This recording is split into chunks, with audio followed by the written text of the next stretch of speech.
All right, wonderful people, lovers of freedom. Good morning, good afternoon, good evening to each and every one of you. Welcome back to Let's Talk TV, your one and only YouTube platform, where they're giving a back-to-back updates on how things they be, on how things they share for Biafra land and beyond. If you're joining us for the first time, remember to subscribe and turn on your notifications too.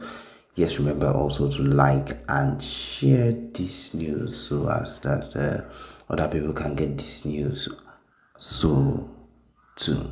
Okay, my people, the one with the busted right now, we say yes, it has gotten towards that barrister Maxwell Opera has been looking for a way to make PM be condemned. Yes, he has been looking for a way to make MNK Mazin Namdekano to condemn Simon Ekpa. Yes, my people, and at this point, it would let you know the extent that people would want to go to get a condemnation from the leader just to disregard or just to discredit Simon Ekpa and make him lose a whole amount of followers. That is the truth of the matter. And so, my people, that is the main thing that we'll be talking about within these few minutes. And with that, you would want to understand that these people are in nothing, in no work whatsoever, than them to look for ways to bring them the PM, the IPOP DOS, and the federal government of Nigeria, the so-called, as they call themselves. The only thing they are interested in, the only thing with they bust their head, we say PM, BLGIE, they don't give them so voila. And then they now want to look for a way to bring him down. That's what they talk say that first time. The MNK know they support him on Emma, but we never heard anything officially.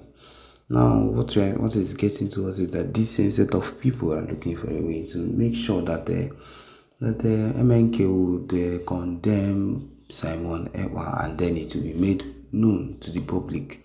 And once something like this is made known to the public, and that it is written that the main leader of the Biafra Liberation Army, of the Biafra movement, has condemned what PM Simon Ekpa is doing, then you would see that the main followership of the PM would reduce to the core.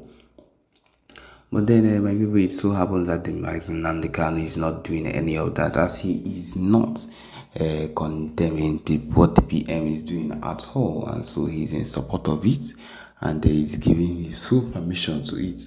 This is one of the reasons why a whole lot of them are not stable. This is why a whole lot of them are not at peace with everything that the PM is doing, because they are looking for a way to make it look like the PM is doing something bad, or is going the way he is going on his own. And because he's doing this whole thing on his own, he should look like he is doing something bad, or the way he's going about the whole situation looks like it is bad. And that's what they're trying to force upon people, that the PM is doing things on his own, and because of that, that he is not worthy of every single thing that is coming at this particular point. So maybe it just lets you know that that for those that are following the PMBLGIE, have it in mind that it is the right track. It is the right track, and it is something that should continually be happening, because once you're on the right track, and then it makes it look different from every other person, just let it know that it means that you are on the right track, and people will not support you when you are doing something different that makes sense. But then that is different from the PM, rather different from the Mazin and the Kanu, because of course he is in support of it, and he will not make any comment that condemns his person that has replaced him and that is doing something right to support his people, because of course everything that is being done is done within the plan. Everything that is being done is done within the space of time that it should be. And that is how we still have people about this defense staff minister coming online to say that the Delta monarchs know what they are doing. They know what is going on. The military chief condemns the Delta monarchs of complicity. The chief of staff, the chief of defense staff, that's the CDS officer Christopher Musa, has said that monarchs in Oklahoma and other neighboring communities in Delta are complicit in the murder of 17 Nigerian army personnel in the state. They are not trying to blame everything on this set of people that did nothing to them. Of course, they are looking for ways to push the blame on them after there are a whole lot of evidence that shows that these military personnel or these people came back to kill dozens, kill these, massacre these villagers after they've been caught or after the evidences are becoming too clear to them. To everyone, rather, they are looking for a way to turn everything upside down and give everything back to the public so that the public will think that they are the ones in the good light. But none of that is going to work because I believe every single person already knows what this set of people have been doing, and they would not support what these Nigerian terrorists covering themselves in Nigerian army claim to do. Finland government is in support of everything he's doing. And I would like to tell you that even the Finland government would know they would not support anybody that would be causing unrest in another state. And they will not even let him stay in their country if they found out that, or if they know that this particular man, this is what he's doing. But they know the fight, they know the roots of every single thing. And so because of that, they are supporting him. This particular movement is not a movement that anyone can just wake up and do and go to a foreign state and stay. If you are that kind of person that you are doing that side of thing, be rest assured that the country would investigate you before allowing you to stay there, especially in a country like Finland.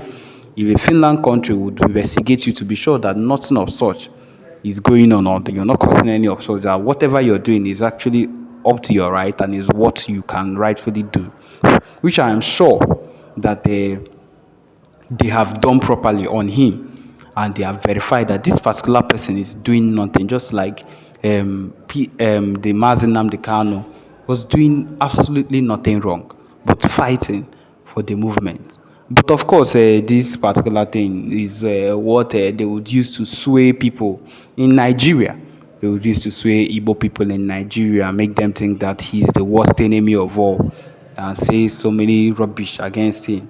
I would even come up and say that if since he's outside the country, he should come back. Mazinam the Kano, how the few times he came back to Nigeria, the very first time he came back, they arrested him. That was the first thing they did. And you expect him or anybody fighting for their freedom to come back to Nigeria. It's not possible. If we have a history of letting people that are fighting for their nation be in the country and be safe and every other thing without getting arrested, then the possibility of them coming back or staying or being protected in their state is there. But then any time that this set of people find themselves or get themselves in the country, they are arrested. Do you expect the PM, Simon Ekpa, not to learn from the previous things that has happened and decide to be in a state that would really, really protect him from anything that is going on? Of course, he has found that state, and that state or that country is Finland, and that is why he's with the Finnish government. And as well, it has ended up that the main president or the person in charge at this point has ended up to be a very close friend of his, close to his best friend. And they are all working towards everything that would make sure that the Biafra movement is something that actually works out at the end, and not just something that people would hear about and not know what is happening. But my people, what I am here to remind you of is that this movement is as real as anything should be. The movement that is being made by the PMBLGIE is one of the biggest and one of the most valued by the true Biafrans that know that the fight is real, and that if we stop fighting, the day we stop fighting is the day we start ending whatever it is we want for ourselves. And so this is what is expected of Biafrans, not to avoid, not to ignore, not to lay down or to forget whatever it is. You are expected to do the needful. Stand steadfast, be ready at any point in time, because you do not know what's next and what is going to happen next. And so you are expected to be strong, and do the needful. Every single thing. I don't believe there's anything you're passing through now that the people in the past that fought for this particular freedom have not passed through, that did not pass through. There are those that went through the main civil war, and there was a war, a real war. And it so happened that at the end, since we are still in one Nigeria, you would call it the fact that we lost. But of course, we are going at it again, and we are going to win. We are hoping that the best would happen in our coming off and doing the needful things that we need to do. And so, my people, it is one of the important things that we need to do with anything that concerns Biafra movement. And so that is what it is. So yes, my people, this is what we'll come to the end of this particular broadcast. Thank you for joining us.